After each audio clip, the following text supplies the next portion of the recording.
오늘 정성욱 교수님이 제시하신 한국교회 갱생 전략 18번째 시간입니다. 건강한 믿음의 본질을 확인하고 회복하라 라고 하는 말씀입니다. 자, 오늘날 위기에 처한 한국교회를 새롭게 갱신하고 개혁하기 위하여 가장 시급하게 실천되어야 할 전략들 중에 하나는 진정한 믿음의 본질이 무엇인지를 확인하고 그것을 회복하기 위해서 최선의 노력을 다하는 것입니다. 그래서 진정한 믿음의 본질이 무엇인지, 그래서 그것을 확인하고 난 다음에는 우리가 그것을 회복하기 위해서 최선의 노력을 다해야 됩니다. 그래야 한국교회가, 우리 교회가 이러한 어려운 상황 속에서 새롭게 원래의 모습으로 새롭게 갱신되어질 수 있을 것입니다. 자, 오늘날 믿음은 심각하게 오해되어 있습니다. 믿음, 헬라어로는 피스티스라고 되어 있는데요. 믿음이 심각하게 오해되어 있다라고 하는 것입니다. 자, 어떤 사람들은 믿음을 지식이라고 생각합니다. 그래서 성경에 대한 지식을 쌓고 교회사와 신학에 대한 지식을 쌓으면 믿음이 좋아진다고 생각을 합니다. 우리 교회도 이런 오해에 빠지기 쉽습니다. 자, 이런 사람들은 끊임없이 새로운 지식, 새로운 정보를 찾아다닙니다. 그러다가 정작 가져야 할 바른 믿음을 가지지 못한 채 지식과 정보의 홍수 속에서 자신을 잃어버리고 끊임없이 영적으로 방황을 합니다. 자, 믿음이 지식을 기반으로 하는 것은 분명하지만 믿음과 지식을 동일시하는 것은 철저한 오류입니다. 자, 또 어떤 사람들은 신비한 경험이나 체험과 동일시합니다. 그러니까 어떤 사람들은 믿음을 지식이라고 생각하고 또 어떤 사람들은 믿음을 신비한 경험, 신비한 체험과 동일시해버립니다.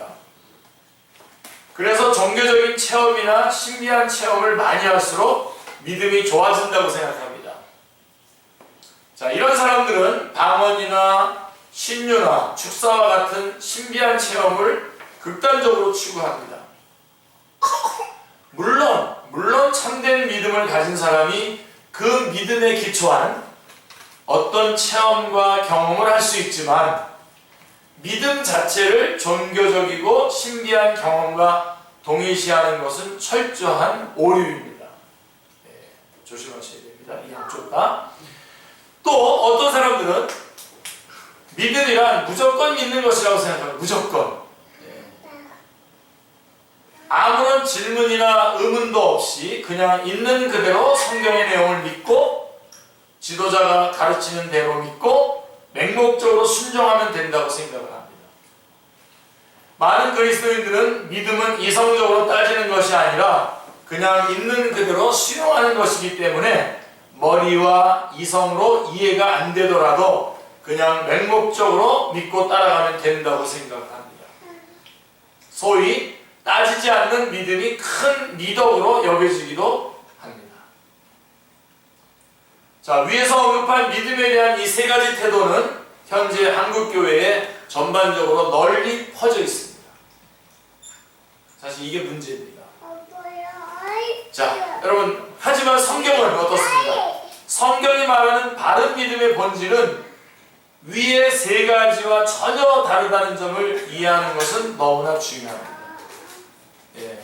성경이 말하는 바른 믿음의 본질은 위에서 말하는 세 가지하고는 다르습니다. 그렇다면 성경은 믿음을 어떻게 정의하고 있는지, 이게 이제 중요한, 여태까지 이런 오해를 하고 있고 이게 많이 팽배하게 되어 있는데, 그러면 믿음은 어떻게, 참 믿음은 어떤 것이냐? 첫째로 성경에서 말하는 믿음은 지식이나 경험이 아니라 인격적인 신뢰입니다. Personal Trust라고 합니다. 인격적인 신뢰입니다. 다시 말하면 성경이 말하는 믿음은 한 인격이 다른 인격을 신뢰하는 것을 의미합니다. 여기서 신뢰란 믿어주는 것, 그 사람이 믿을 만한 분임을 인정하고 그 사람에게 의지하고 의존하는 것을 뜻합니다. 믿음의 대상에게 기대고 의탁하는 것을 의미합니다. 믿음의 대상에게 자신을 완전히 맡기는 것을 의미합니다. 자, 예를 들어 우리가 예수님을 믿는다는 말은 우리가 예수님의 인격을 신뢰한다는 것을 뜻합니다. 아멘이죠? 네. 예수님의 인격과 능력을 믿고 그분에게 우리의 삶과 영원한 운명을 의탁하는 것입니다. 예수님만이 우리를 구원하시기 원하시며 또한 구원하실 수 있는 분이시고 동시에 예수님만이 우리의 참된 주님이시요 임금이심을 인정하고 그분께 우리의 모든 것을 맡기고 의지하고 의존하는 것입니다. 이게 믿음이죠. 주님 앞에 우리의 무릎을 꿇고 우리의 주권을 양도하는 것을 의미합니다. 자, 성경이 말씀하고 있는 바른 믿음이 인격적인 신뢰라는 말은 어떤 명제적인 진리나 교리가 우리의 믿음의 직접적 대상이 아니라는 것을 의미합니다. 물론 우리가 바르게 설명되고 정리된 명제적인 진리나 교리가 바르다고 믿습니다. 그러나 거기서 멈추는 것은 참된 믿음이 아닙니다.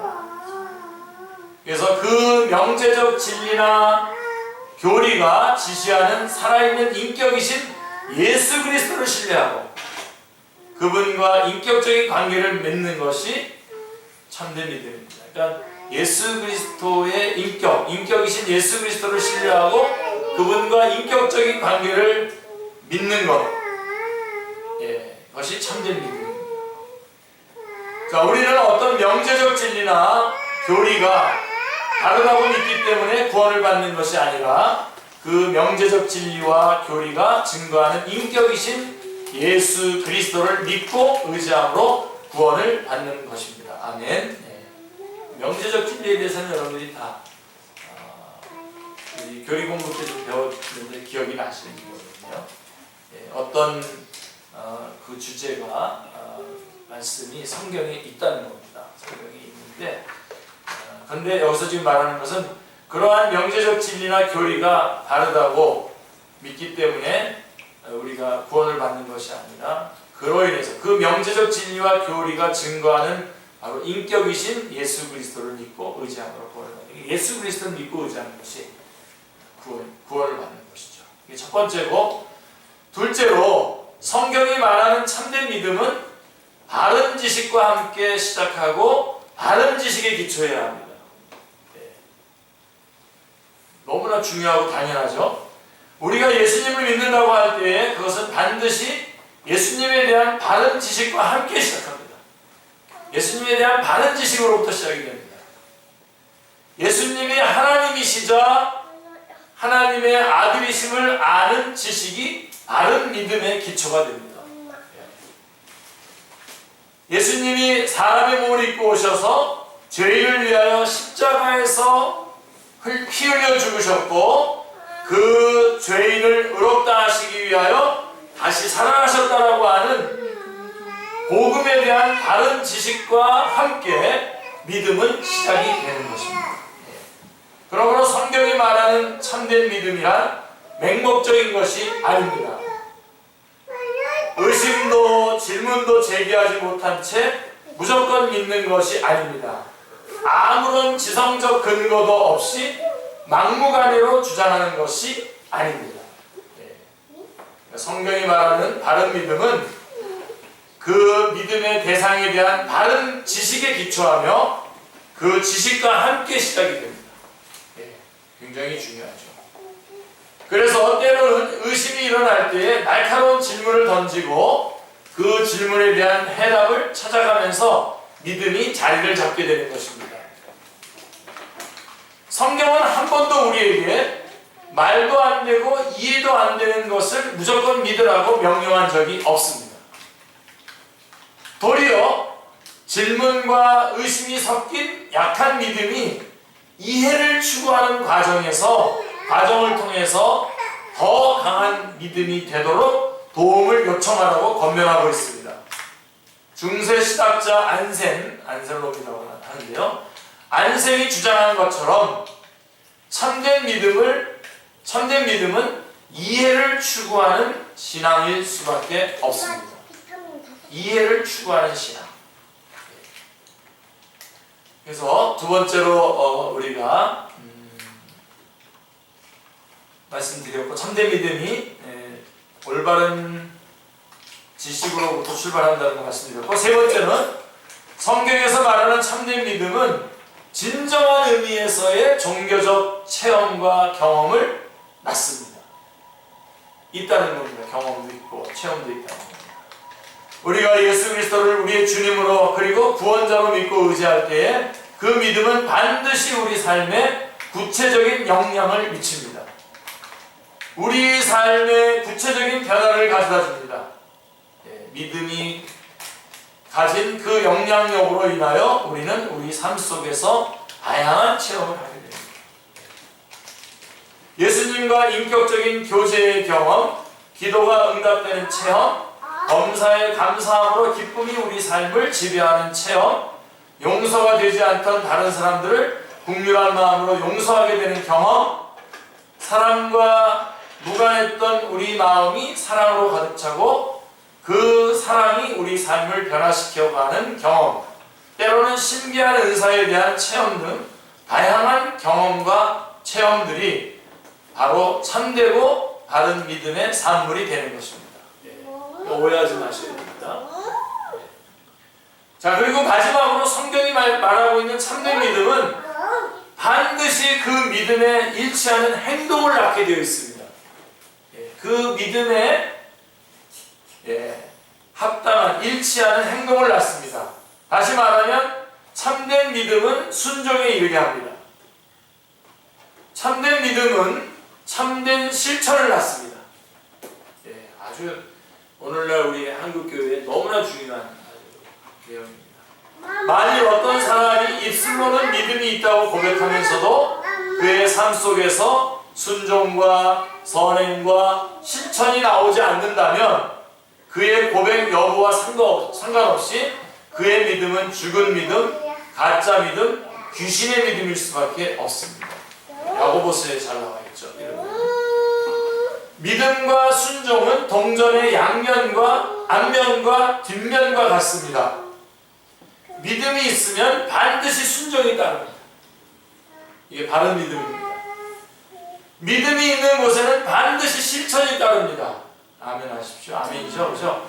예수님을 주님과 구주로 참되게 믿는 사람은 그 주님의 말씀에 더 순종하는 삶을 살아갈 수밖에 없습니다. 그것은 논리적 필연입니다. 그동안 한국교회는 믿음에 대해서 여러모로 오해해 왔습니다. 성경이 말하는 참되고 바른 믿음의 본질이 무엇인지를 확인하고 그것을 회복하기 위해 노력할 때에 한국교회의 갱신과 개혁은 앞당겨질 수 있는 것입니다. 아멘. 그래서 우리가 바른 믿음, 진정한 믿음의 본질을 확인하고 회복하는 것을 통해서 한국교회의 갱신, 그리고 축제교회가 갱생되는 역사가 있길 바라는데요. 제가 이번 주에는 좀 정성욱 교수님에 대해서 한번 소개를 해드려야 되겠습니다. 요새 유튜브 동영상에 보니까 정성욱 교수님의 강의하는 내용도 나오고 우리 교회에서 한 이것도 같이 올라오더라고요. 제목이 정성욱 교수가 제시한 교회 갱생 전략이기 때문에 그래서 이 정성욱 교수님은 하버드 대학에서 신학 석사학위를 하셨고요, MDB를 하셨고 옥스퍼드 대학에서 조직신학 박사, 닥터 필로소피에서 거기서 박사를 하셨고 킹 칼리지 신학 교수로 계셨고 현재는 덴버 세미너리 조직신학 교수 및 평생교육원 원장 및 큐리어스 인터내셔널 대표로 사역하고 계십니다. 그래서 여러분들이 이 정성욱 교수님의 책들이 몇 권이 있어요. 한 10권 정도 제가 저도 확보해 가지고 있는데 보시면 꼭 사서 다 읽어보시면 아주 정은호 교수님 책 있으면 다 사서 다 읽어보시면 아주 유익하고 좋습니다. 네, 오늘